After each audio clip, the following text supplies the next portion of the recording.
حضرت عمر کی شان دیکھو، جب آپ پہ قاتلانہ حملہ ہوا نا، شدید زخمی ہو گئے، کھڑے نہیں ہو پا رہے تھے. کسی صحابی نے کہا ان کو نماز کے بارے میں کہو، یہ کھڑے ہو جائیں گے، یہ ہوش میں آ جائیں گے. ہیں بالکل بے ہوش ہو گئے، خون نکل رہا ہے. تو لوگوں نے کہا حضور نماز. جیسے یہ سنا حضرت عمر بیدار ہو گئے، کہتے ہاں جس کی نماز نہیں اس کا ایمان مکمل نہیں. کھڑے ہوئے، زخمی حالت میں نماز ادا کی. مجھے ایک بات تو بتاؤ، یہ صحابہ اہل بیت ہمیں درس کیا دے رہے ہیں؟ جتنے بیٹے سب صحابہ سے محبت کرتے ہیں، اہل بیت سے، امام حسین سے. یہ پہلی محرم کی شہادت حضرت عمر کی شہادت بتا رہی ہے کہ زخموں سے چور ہیں مگر نماز پڑھ رہے ہیں. اور 10 محرم کی شہادت بھی بتا رہی ہے کہ امام حسین بھی زخموں سے چور ہیں مگر کربلا کے میدان میں سجدہ کر رہے ہیں.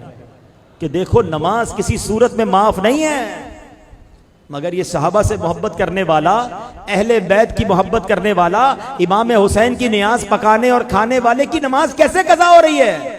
ارے ہماری مسجدوں میں پنکھے لگے ہیں، کارپیٹ بچھے، ہمیں لوگ بلا رہے ہیں، یہاں تلواریں نہیں ہیں، یہاں مار کوئی نہیں رہا، ہم پھر بھی نماز نہیں پڑھ رہے. ادھر تلواریں ہیں، لہو لہان ہیں، دشمن سامنے ہیں، سجدے ادھر بھی ہو رہے ہیں. کتنا فرق ہے ہم میں اور ان میں. یہ کیسی محبت ہے مجھے بتاؤ نا.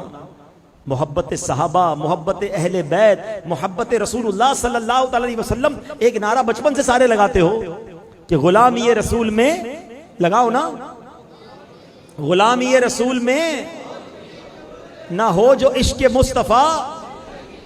کیا کمال کا نعرہ ہے. نعرہ واقعی بہت اچھا ہے، مگر مجھے یہ بات سمجھ نہیں آتی کہ غلامی رسول میں موت بھی قبول ہے، اس کو نماز قبول کیوں نہیں ہے؟ جان تو بہت مشکل چیز ہے، نماز تو پڑھ لو پہلے.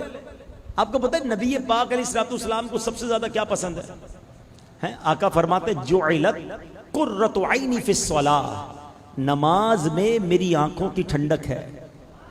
آقا کی ٹھنڈک نماز، آنکھوں کی ٹھنڈک نماز میں ہے. اور عاشق رسول کی فجر قضا ہو رہی ہے. لوگ کہتے ہیں یار بس وہ 4 نمازیں تو ہو جاتی ہیں، فجر میں آنکھ نہیں کھلتی ہے. کبھی ایسا ہوا کہ فجر میں آپ کی فلائٹ ہو اور آنکھ نہ کھلی ہو، ٹرین ہو اور آنکھ نہ کھلی ہو، کوئی ضروری امپورٹنٹ میٹنگ ہو، آپ کو آفس سے کہہ دیا ہو صبح 7 بجے آ جانا بھائی بہت ضروری میٹنگ ہے، بندہ 6 بجے الارم بھی رکھے گا، 2 دوستوں کو بھی کہے گا. جس دن فلائٹ ہو اس دن تو رات کو نیند ہی نہیں آتی خوشی میں، بندہ جا رہا ہے کہیں. اس کا مطلب پتہ ہے کیا ہوا؟ فلائٹ کی، ٹرین کی، بس کی، نوکری کی، میٹنگ کی اہمیت ہے، تمہارے نزدیک نماز کی اہمیت نہیں ہے. ورنہ تمہاری نماز بھی قضا نہ ہوتی. کیسے ہو سکتا ہے کہ مسلمان کی نماز قضا ہو جائے؟ ہماری ڈکشنری میں نہیں ہونا چاہیے، پاسبل ہی نہیں ہے میری نماز قضا ہو جائے. جس دن یہ ذہن بنا لو گے نا کہ میں نے ہر حال میں کسی بھی صورت نماز ادا کرنی ہے، پھر دیکھو زندگی کا کیسا مزہ آتا ہے. نیت کر لو آج، جس کی نیت بنتی ہے پکی سچی نیت کر کے ہاتھ اٹھائے کہ آج کے بعد ہماری کوئی نماز قضا نہیں ہوگی.